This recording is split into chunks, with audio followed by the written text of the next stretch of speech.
Hello YouTube. What you see before you is actually Fort Christmas, a replica of Fort Christmas. This is, I think they rebuilt it here. I don't think this is the original fort. But Fort Christmas is a fort that was located near this area, but they moved it here to the city that they call Christmas. It's a little town off State Road 50.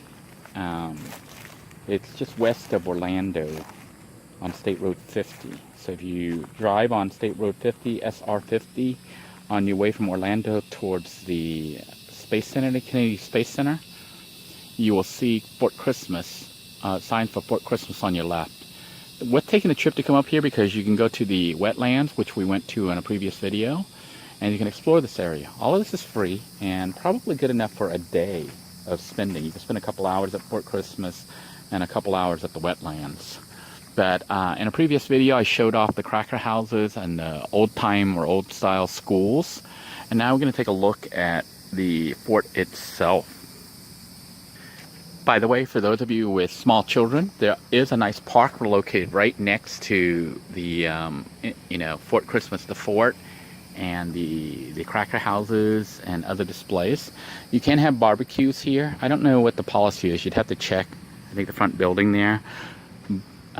But they do have grills and stuff that you can use to cook, as well as water that you can use. So it's a good place for band dwellers and travelers to stop by. If you have children and live in the area, this is worth bringing the kids to. You can spend half a day here, and there's nice facilities with for picnicking.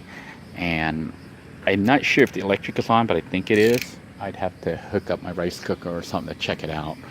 But a place where you could cook food, relax, have the kids play in a nice little playground, as well as explore and learn about the forts, how they used to build them, what they were used for, and specifically what Fort Christmas was used for here in Florida, and also the really old style pioneer type houses.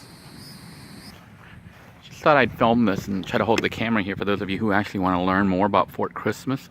I'm not going to read all this, but you can freeze this part if you want to read about and learn what's going on with Fort Christmas. But essentially this area was like a little post for soldiers and other people passing through. And it wasn't exactly at this spot. They moved it. But this is the fort itself, and it's really not that big. I'd say it was probably, maybe about 10, 20, 30, about 70 feet wide or 80 feet wide. It's not very big. And essentially just a big, huge wall and a couple buildings. So the wall is designed to keep out the attackers, the Indians. And then this is a storage room, which we'll look at real quickly here. Also, I think that's where they keep munitions. And then here's like the tower. So let's take a look. We're going to go ahead and go on inside the storage facility here. You can see this is the storehouse. And it'll tell what they had in it. They basically kept army rations and supplies, which was mostly food. And you had a fake candle. Okay, we got real wagon wheels there made out of wood. And just to give you a clue, these wagon wheels are actually huge. It's whoa, this wagon wheel is probably more than 5 foot tall. This is like eye level right here. So if you've ever wondered how big wagons really are, they're actually kind of large. Yeah, the wheel's like 5 foot tall. And the rations would be kept in barrels and sacks. And of course you got all these hand tools they use for farming. And this is a map of Orange County, Florida. I don't know if this is an original old map, but it looks pretty old, like a survey type map. And you can see old letters. Back then people wrote really nice because they taught handwriting in school, and kids had to learn how to write and write nicely so you could read it. Nowadays everyone just slop stuff together, but most people type on the computer and text with autocorrect and everything, so it may not be as critical a skill as back in the day. And here you have this is like I think this is a steamboat, just a little model, but there's some information about how they would transport stuff around here. And the barrels. Of course, some new additions here is this air conditioning vent. This is blowing up nice cold AC here. But you've got a bunch of tools, hand tools, also the hand tools, planers for building. I think a lot of stuff here for cattle. I think they have like this area used to do cattle, but these look like tools. I think the cattle's in the other building. But look at these wrenches. I think they're iron wrenches. So pretty cool stuff here. You know, looking at all these hand tools, I spot this giant saw. And of course, those of you who've been following my channel know what I'm thinking. Yeah, that saw would be perfect for cutting down Walter's tree. It's like, say 10, 20, 30, 40. It's about 70 or 80 inches. And I think it's wide enough that it would actually cut down the tree. So maybe I'll come here and see if I can borrow this saw and work on Walter's tree with it. And this little shed right here that they have on the side is, they call it the powder magazine, was used for storing munitions and was below ground level for safety because this stuff was highly explosive. So they would have all their gunpowder and explosives and other things that they had, guns and everything else. And they put it below the ground, I guess, so if it blows up, it just blasts a hole in the ground instead of flying everywhere and hitting everybody. So, because this was a military outpost. Over to each corner, they actually have lookout towers. I think those holes up there originally would be open. I don't know if you can see what I'm talking about, the holes up there. They would have holes there so that you could pull your gun out and shoot people from up there. It's the same on the other corner. So there was one of these towers on each corner, and then inside the tower is actually room, you know, like almost like a house in here. As we enter inside to the this tower on this side, we can see that it has like museum displays. This has stuff about homesteading, and of course, I think these are actual horseshoes, oxen shoes. So this is what the oxen shoes look like. And some cowboy stuff. Now, how cool is this?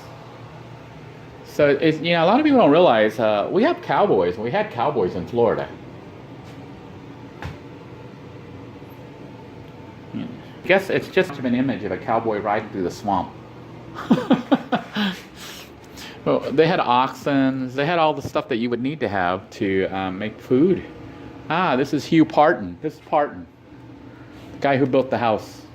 The Parton family was very famous around here. My first school that I interned at when I was learning to be a teacher was Parton Elementary, which is right here in Seminole County.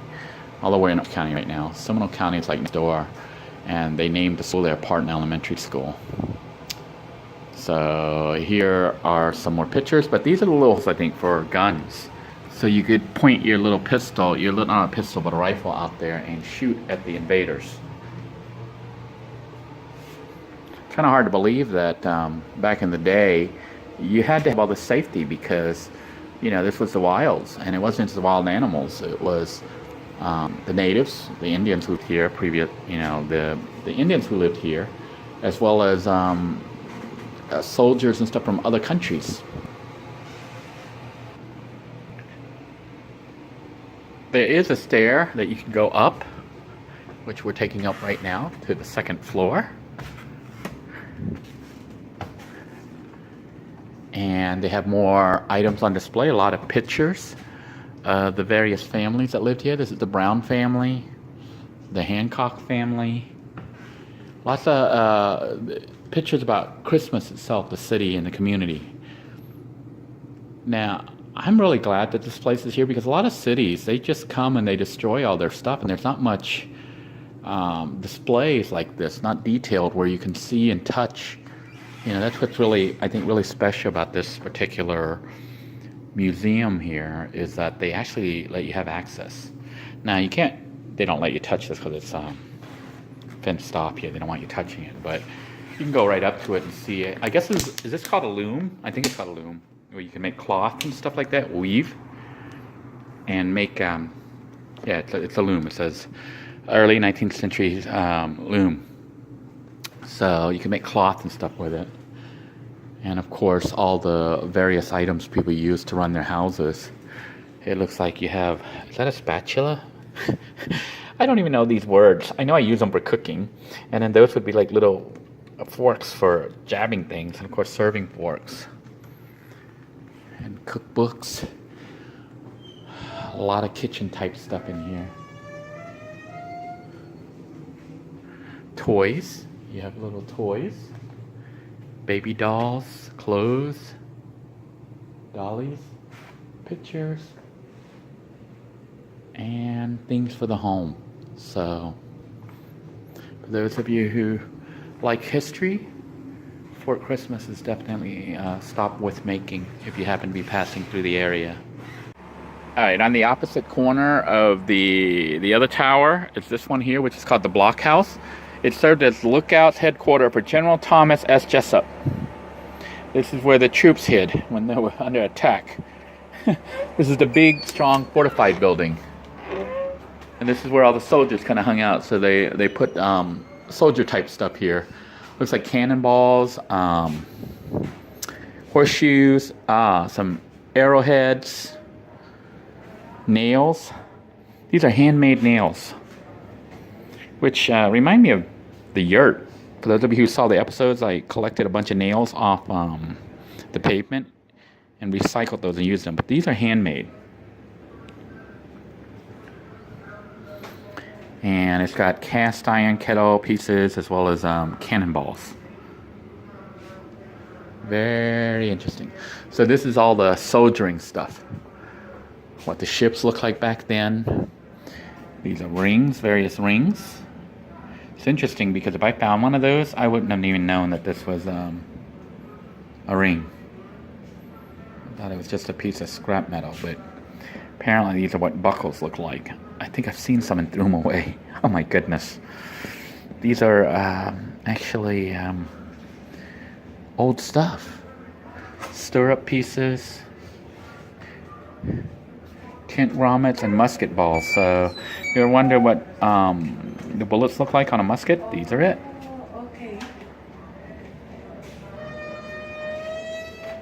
And they had the money from back then. These are the coins of the Christmas era. And you can see here the gun display. All the muskets, this is what the soldiers used.